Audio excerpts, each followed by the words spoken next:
సార్వభౌమత్వం అంటే ఏంటమ్మా? అంతా ఆయన కంట్రోల్లో ఉంచుకున్నవాడు. ఓకే, చాలామంది ఎన్ని తలచినా ఏది అడిగినా అనే పాట ఉందా? ఆ పాటను 2 రకాలుగా అర్థం చేసుకోవచ్చు. ఈ 2 రకాల్లో దేవుని దృక్పథం ఏంటో మీరు చెప్పండి.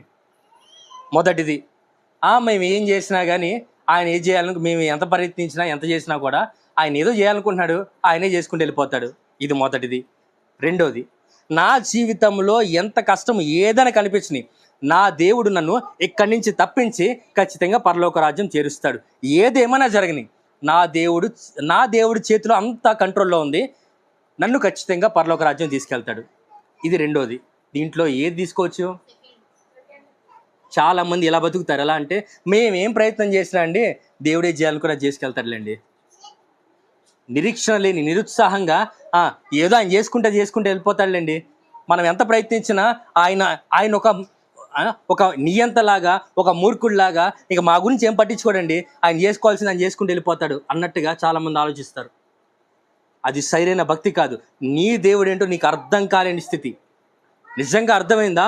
ఆయన అంతటా కంట్రోల్లో ఉన్నవాడు అనే విషయం ఎలా అర్థం అవుతుందంటే, ఏది జరుగుతున్నా కూడా దేవుడు నన్ను శిక్షించైనా, నన్ను కష్టంలోకి నన్ను పంపించి నన్ను వంచి సరిచేసైనా ఖచ్చితంగా పరలోక రాజ్యం తీసుకువెళ్తాడు.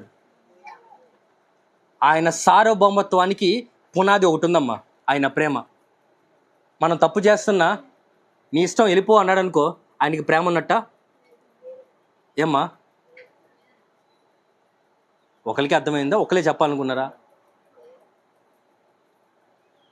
తప్పు చేస్తుంటే యాకోబు ఏశావు గురించి ఒకసారి మాట్లాడుకున్నాం, మన ఇంట్లోనే మాట్లాడుకున్నాం. యాకోబుని ప్రేమించను, ఏశావుని ద్వేషించను అని ఉంది. ఆ రెంట్లకి తేడా ఏంటమ్మా? నా వైపు చూడాలా. యాకోబుని ప్రేమించను, ఏశావుని ద్వేషించను అని దేవుడు చెప్పాడు. కానీ నిజాన్ని చూస్తే ఏశావుకి ఎక్కడా కొదువులేదు.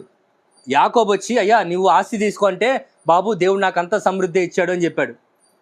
మరి ఏశావుని ద్వేషించినందుకు ఏశావుకి ఏమైనా నష్టం జరిగిందంటే, జరిగిన నష్టం ఏంటి తెలుసా? ఏశావు ఇష్టం వచ్చినట్టు వెళ్ళిపోతుంటే వదిలేశాడు. కానీ యాకోబుని ప్రేమించాను అనే మాటకి పాపం 20 సంవత్సరాలు రోజు కొడతానే ఉన్నాడు. తేడా అర్థమైందమ్మా? దేవుడు ప్రేమిస్తే సరి చేస్తాడు. ఈరోజు యాకోబు గురించి మనం నేర్చుకుంటున్నాం, కానీ ఏశావు గురించి నేర్చుకుంటున్నామా? దేవుడు ఒక మనిషిని నువ్వు నా మాట విను ఎందుకు అంటాడంటే, అది ఆయన నియంతలాగా పరిపాలించడం కాదు. అమ్మా, నువ్వు అది కాకుండా వేరే దారిలోకి వెళ్తే అది నీకు మంచిది కాదు. నేను ప్రేమిస్తున్నాను కాబట్టి నిన్ను ఒక బౌండరీలో, ఒక లిమిట్లో పెడుతున్నాను. నిన్ను బలవంతంగా ఒక దాంట్లో ఉంచడానికి ఎందుకు ప్రయత్నిస్తానంటే, నేను నిన్ను ప్రేమిస్తున్నాను. అంతేగాని నిన్ను బలవంతంగా ఈ పని చేయించాలని నా ఉద్దేశం కాదు. నేనేమి నియంత్రణ కాదు, నిన్ను ప్రేమించేవాడిని, నీ తండ్రిని. నిన్ను నా పోలికలో చేసుకున్నాను కాబట్టి నీకు ఏది మంచో అది మాత్రమే చేస్తాను. దేవుడు సార్వభౌమత్వాన్ని ఆయనకి ఇష్టం వచ్చి ఆయన చేసుకుంటాడు అనుకోవద్దు. ఆయన నన్ను ప్రేమిస్తున్నాడు కాబట్టి నాకు కావాల్సింది సరిగ్గా చేస్తాడు.